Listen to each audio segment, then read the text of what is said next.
Trizac. L'original.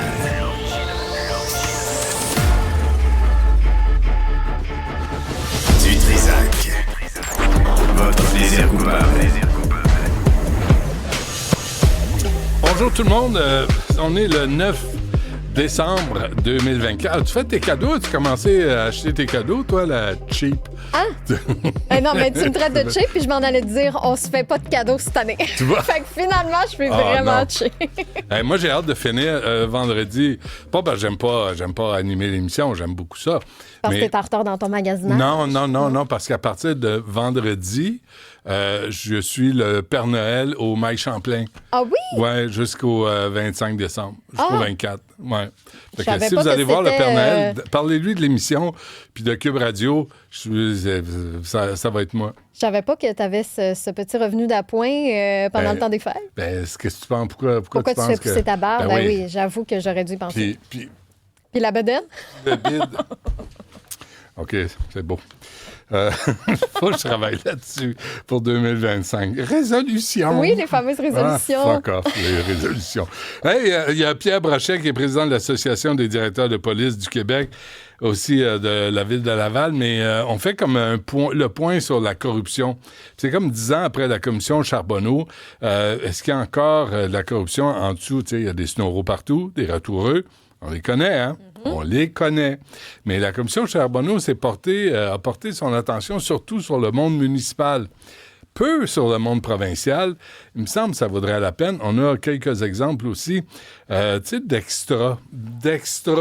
Je ne savais pas que ça allait coûter 1 milliard de plus parce que je pioche dans le rock. Bref, on va parler de ça vers... c'est à quelle heure, ça? Ah, 12h30. Et 12h05, Mathieu Colette, qui est forgeron. Moi, j'avais fait un topo pour les Francs-Tireurs il y a une douzaine d'années avec lui. Okay. Il m'a dit, forgeron, là, sors tes biceps. Ah oui, c'est pas pour les moumounes. OK? T'as intérêt à être capable... C'est dur. C'est un métier qui est tough. Tough sur le corps. Fait que les femmes, les hommes... Je sais pas s'il y a des femmes qui font ça. C'est vraiment dur sur le corps. C'est vraiment un métier... Tu sais, c'était quoi? C'est automatique dans Astérix? Le forgeron? Tu sais, qui se bat tout le temps, là. C'est un peu l'image qu'on a des forgerons. Sauf que Mathieu a été invité à participer à la reconstruction de la cathédrale Notre-Dame. Hein? Un gars de chez nous? Oui, madame. Wow. Et ce matin, Florence Lamoureux m'a envoyé un message du premier ministre Legault qui remercie le travail de Mathieu Colette parce qu'il a amené 7 forgerons avec lui en France et il sortait des haches pour reproduire le métier des charpentiers là-bas. Hey, quelque chose. C'est quelque chose et puis on va l'avoir en entrevue. Nous autres, ça. Nous autres. Primaire. Oui. Pas primaire, parce que je l'ai lu dans le Globe and Mail. Ah. Honnêtement, je peux pas mentir. Primaire francophone. Exactement. OK, parfait. Alors ça, c'est... Puis tu sais, des fois, là, on se tape dessus, on se traite de raciste, de xénophobe, d'islamophobe, de tout et non. Mais des fois, on est du bon monde. Puis des fois, on est capable de réaliser des belles choses, des grandes choses, des belles choses. Il y en a qui s'obstinent à chier sur le monde, à chier sur la société, souvent qui l'a accueilli. Moi, je préfère les gens qui font des belles choses. Et ça, Mathieu Colette, pour cette dernière semaine de 2024, il fait partie des gens dont on peut être fier. Et alors, c'est ce qui s'en vient à l'émission. À 13h, je ne sais pas ce qu'on va faire. Peut-être rien. Je sais qu'on va faire... Non, j'ai préparé un truc avec Richard. Parce qu'il va être là à midi à 1h15 et Sophie va être là à 2h moins quart dorénavant. Puis avec Richard, je lui ai préparé un spécial sur Baby It's Cold Outside qui a été cancellé. Mm-hmm. Cancellé, comme ils disent à l'UQAM. Parce qu'il trouvait que c'était très MeToo, puis que le gars, il insistait, puis, tu sais, il y a une tempête dehors, reste donc, on va prendre un autre verre, tu sais. Il pogne pas les fesses, là. Il l'agresse pas, pantoute. Fait que, puis pendant ce temps-là, puis ça, c'est un numéro de Tom Cotter que j'ai vu, c'est un Américain, un humoriste, il dit, pendant ce temps-là, pendant 63 jours, il y avait, au Billboard 100, la chanson numéro 1, Wet Ass Pussy. Mais ça n'a pas été cancellé. Non. Cancellé, comme ils disent à l'UQAM. Non. Mais Baby It's Cold Outside l'a été. Fait qu'on va se lire. Tom Cotter fait ça, là, le numéro, et c'est vraiment drôle. Mais puisqu'on parle français ici, on va le faire en anglais et en français. Mais Richard va lire une version, je vais lire l'autre. Ça va être bon. Puis c'est un numéro d'un humoriste américain, là. Je le vole complètement, puis je le dis tout de suite. Mais, tu sais, de dire, t'as une chanson après-guerre où, tu sais, elle dit, ma mère me surveille, là, tu sais, je peux pas rentrer trop tard. Puis l'autre qui dit, passe la face, tu sais, dans ma noune, puis comme une carte de crédit. J'utilise ces termes-là parce que c'est son langage à elle, là, tu sais. Numéro 1 au Billboard. Juste de remettre un peu les choses en perspective, tu sais. Me semble. Fait que, on va faire ça. Tout d'abord, on a avec nous Annie Papayoriou, qui est porte-parole et nouvelle directrice générale chez Tel Jeune. Madame Papayoriou, bonjour. Bonjour. C'est bien prononcé, hein? Vous êtes très bon. Merci. Vous commencez bien la semaine, vous, là, ça, j'aime ça. Dis donc, vous êtes rendu chez Tel Jeune, hein? Vous avez roulé votre boss, là. Comment se fait que vous êtes ramassé? On va parler du sujet après, mais comment se fait que vous êtes ramassé chez Tel Jeune? Quel défi vous voyez là à relever? J'adore les ados, premièrement. Donc, puis c'était un rêve pour moi de pouvoir travailler chez Tel Jeune. Donc, quand on m'a approché, puis on a dit qu'on avait un intérêt pour ma candidature, c'est sûr que j'ai sauté sur l'occasion. Je suis très heureuse de me joindre à l'équipe de Tel Jeune, de pouvoir travailler avec une équipe engagée comme celle-là. C'est plus de 30 ans que Tel Jeune existe, puis qui répond aux besoins puis aux questionnements des adolescents. Donc, très heureuse de faire partie de cette belle équipe. Parenthèse, en même temps, on présente toujours les ados, tu sais, comme des êtres bizarres, difficiles. C'est une période difficile de la vie, hein? T'sais, on s'ajuste, on se découvre. C'est pas facile, mais la façon qu'on dépeint les adolescents partout dans la culture populaire, c'est pas toujours très joyeux, disons. Mais les adolescents, c'est vrai qu'ils vivent des choses vraiment, toute leur vie se chamboule, puis elles changent aux semaines. Hein? Leur réalité évolue rapidement, leur cerveau se construit, leurs expériences également. C'est le moment de tout essayer, donc tant mieux pour eux. Wow, vous là, tout essayer. Moi, j'en ai 2 à la maison encore, là. On se calme, là, tout essayer. Essayer quelques trucs. Absolument, mais c'est pour ça qu'il faut travailler sur leur jugement critique. C'est pour ça qu'il faut leur parler avec intelligence, leur donner confiance. Des informations véridiques, des faits et faire confiance à notre adolescent également. Vous avez totalement raison. Puis, habituellement, ça se passe bien dans ces conditions-là. C'est sûr que chez Tel Jeune, nous, on répond aux questionnements des adolescents, des petits et des grands, mais on voit là, que dans les dernières années, puis en 2024, là, on répond à de plus grands problèmes. Là, Mme Papayoriou, la pandémie est devenue un point de référence. Hein? On se dit, il y avait avant, puis il y avait depuis. Et là, vous sonnez, vous autres, chez Tel Jeune, vous sonnez l'alarme ce matin. Oui, effectivement. Sur 30 000 requêtes en 2024, environ 40 % sont autour des problèmes de santé mentale chez les adolescents. Donc, c'est quand même assez élevé.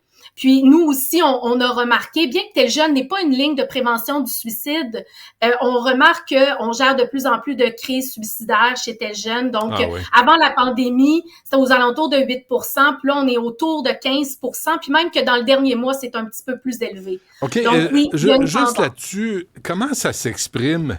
Parce que, tu sais, on peut être mal, on peut être tout croche, on peut vivre des affaires, mais de là à dire, tu sais, que vous sortiez en disant... On parle d'idées suicidaires. Moi, je suis curieux d'entendre comment ça s'exprime. Bien, écoutez, il y a toutes sortes de façons. Hein? Chaque jeune qui appelle a son histoire, mais parfois, c'est en travaillant avec eux, en creusant, en leur posant des questions ouvertes, bien entendu. C'est là qu'ils se révèlent à nous. Mais nous, dans le fond, notre objectif, c'est de les apaiser, de diminuer le moment de détresse, leur redonner leur pouvoir d'agir. Puis bien entendu, bien quand ils arrivent là, on sent là que ça va vraiment pas, là on peut se faire un signalement, mais l'objectif c'est vraiment d'être là pour écouter les problèmes de l'adolescent, de l'amener à poser des actions, à réfléchir et à bien s'entourer, bien entendu, là, auprès des adultes significatifs autour de lui. Donc les adolescents seraient davantage en détresse psychologique et de plus en plus jeunes, si je comprends bien. Oui, ça, c'est un autre phénomène qu'on a observé là, dans la dernière année. On voit vraiment plus de jeunes de 6 à 11 ans qui nous contactent. On en a toujours eu, mais là, ça a triplé le nombre de jeunes dans la dernière année. Alors, on parle de 1000 jeunes. On reçoit 30 000 requêtes. On s'entend, là, je veux pas envoyer des mauvais messages, mais quand même, 1000 jeunes qui nous contactent directement, à qui nous, tel jeunes, on ne parle pas, comme c'est pas la clientèle que l'on cible, bien, c'est pas des jeunes à qui on parle, on n'est pas dans les écoles primaires, donc ils ont fait un effort pour nous trouver. Donc oui, on est préoccupés. Puis ben, on trouve aussi que ça nous démontre vraiment que c'est pas juste l'adolescent, il y a quelque chose qui se passe, puis il va falloir qu'on mette des solutions, qu'on continue à bien se parler, parce que c'est la réalité là de notre jeunesse qui nous contacte, qui a un besoin d'aide. Mais 6 ans, là, pour être angoissé, là, pour avoir une crise existentielle, ça, cramouille, c'est un peu jeune. Il me semble que tu devrais te concentrer sur tes Legos. Mais il y a bien des choses qu'il faut voir à travers ça également. Si un jeune a besoin de parler de façon confidentielle et qui fait un effort pour aller chercher de l'aide, en même temps, il y a quelque chose de beau derrière ça parce que il sait qu'il y a des ressources puis il les a utilisées. Demander de l'aide, c'est pas facile non plus. Même pour un adulte de demander de l'aide, bien souvent, on pense que le problème va passer. Donc, c'est important de rappeler que demander de l'aide, c'est une bonne façon justement de bien adresser les situations. C'est pour ça que tel jeune également, on a tel jeune parent. Donc, pour les parents des adolescents qui vivent des situations, ont besoin de parler, ont besoin de prévenir ou parce qu'ils sont en gestion d'une crise, ils peuvent contacter tel jeune, bien entendu. Puis nous aussi, on est là pour les accompagner. Puis c'est pour ça aussi que tel jeune est dans les écoles secondaires, donne des outils aussi au personnel scolaire pour pouvoir vraiment garder une discussion fluide, puis qu'on soit présent pour les adolescents qui ont besoin de parler. En même temps, vous sonnez l'alarme, mais en bas de ligne, là, y a pas les services sont plus difficiles à obtenir. C'est pas, tu sais, vous autres chez vous, chez tel jeune, vous dites là, attention, là, les jeunes, ils ont de la misère. Mais quand ils s'adressent, par exemple, dans l'article, vous dites ça, là, il y a un rapport du CHU Sainte-Justine qui est envoyé à la Coalition des psychologues du Réseau public québécois en 2023, puis c'est long avant d'avoir des services. Oui, c'est ça. C'est que moi, je dis un peu que tel jeune, dans les dernières années, traite des problèmes de plus en plus... il y a plus de vulnérabilité, je vous dirais. Donc, c'est comme si on était un peu un barrage. Hein? On retient certaines situations, on empêche que des situations plus graves puissent arriver, mais effectivement, les services sont plus difficiles d'accès autant pour les adultes que pour les plus jeunes. Il y a plusieurs initiatives qui ont été mises de l'avant, mais on a besoin de tels jeunes. Tel jeune demeure un service essentiel pour les adolescents et on voit pas comment nous, dans les circonstances comme ceux-là, on peut pas l'offrir ce service aux adolescents. Donc, le centre d'intervention chez tel jeune, c'est des professionnels. Ce sont tous des gens qui ont étudié en travail social. Ils sont formés pour répondre aux demandes et également, on a une ressource assez unique parce que nous avons développé notre expertise pour tout ce qui est clavardage, texto, parce que c'est pas la même façon de communiquer et ces contacts-là prennent plus de temps également. Donc, c'est un beau casse-tête.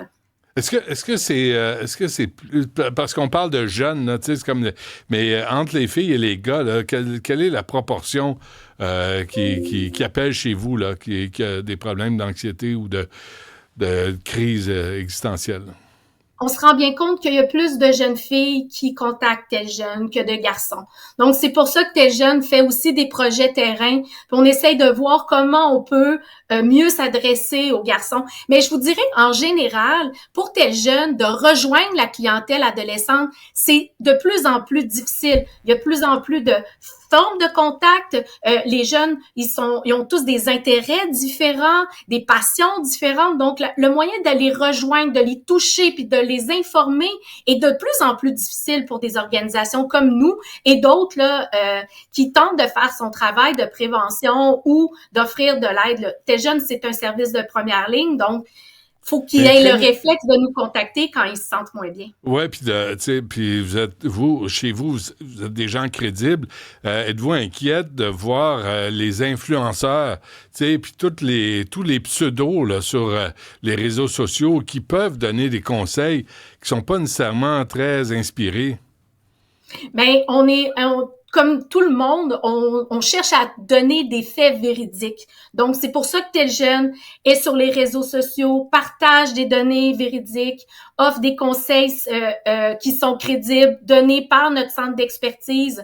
Donc, oui, puis on travaille, nous aussi, chez Tel Jeune, avec des influenceurs. C'est une façon aussi de des informer sur comment mieux influencer la jeunesse québécoise, tout comme le personnel scolaire. Tu sais, c'est un travail qu'on doit tous faire ensemble. Puis s'informer, c'est une bonne façon. Les réseaux sociaux de Tel Jeune sont là sur Instagram, TikTok. Il y a le site web teljeune.com où toutes les informations pour nous rejoindre sont disponibles. Puis aussi, il y a la période des fêtes, ça s'en vient. Il y a plusieurs jeunes qui sont contents de pas aller à l'école, mais il y en a d'autres pour qui c'est un moment plus difficile parce que justement, à la maison, c'est pas simple pour eux. Donc, Tel Jeune est ouvert. Les mêmes heures d'ouverture, on est présent. N'hésitez pas à nous contacter. C'est confidentiel, bien entendu. Puis ça peut faire du bien. Puis ça peut peut-être nous aider à désamorcer des situations moins évidentes. Ouais. De quoi les jeunes vous parlent? Est-ce qu'ils vous parlent des problèmes à la maison, de famille ou l'intimidation à l'école ou sur les réseaux sociaux? Ça serait quoi votre top 3 des angoisses des jeunes? Problèmes de santé mentale, intimidation, sexualité. Vraiment, les adolescents se posent des questions sur ces sujets-là. C'est présent. On est formé pour y répondre, bien entendu. Donc, puis nous, chez Tel Jeune, on dit toujours, il y a pas de petites questions. Toutes les questions sont bonnes et on souhaite répondre à ces questionnements-là des adolescents puis les guider vers les meilleures ressources pour eux. OK. Avez-vous est-ce que ça va, le financement? Est-ce que tout va bien? Êtes-vous à la hauteur de vos besoins?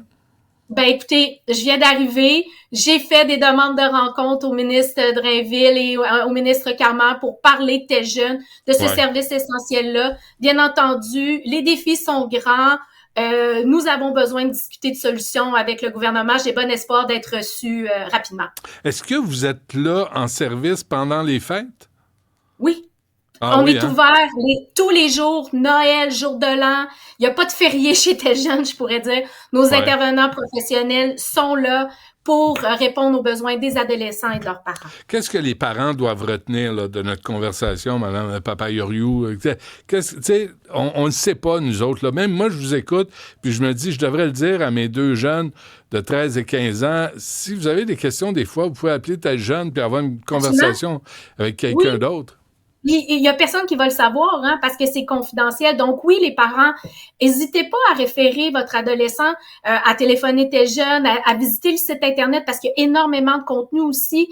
Il y a un forum également, Tel Jeune, où on peut poser nos questions, puis c'est des professionnels qui répondent. Donc, il y a toutes sortes de ressources. Puis pour les parents, ne pas hésiter.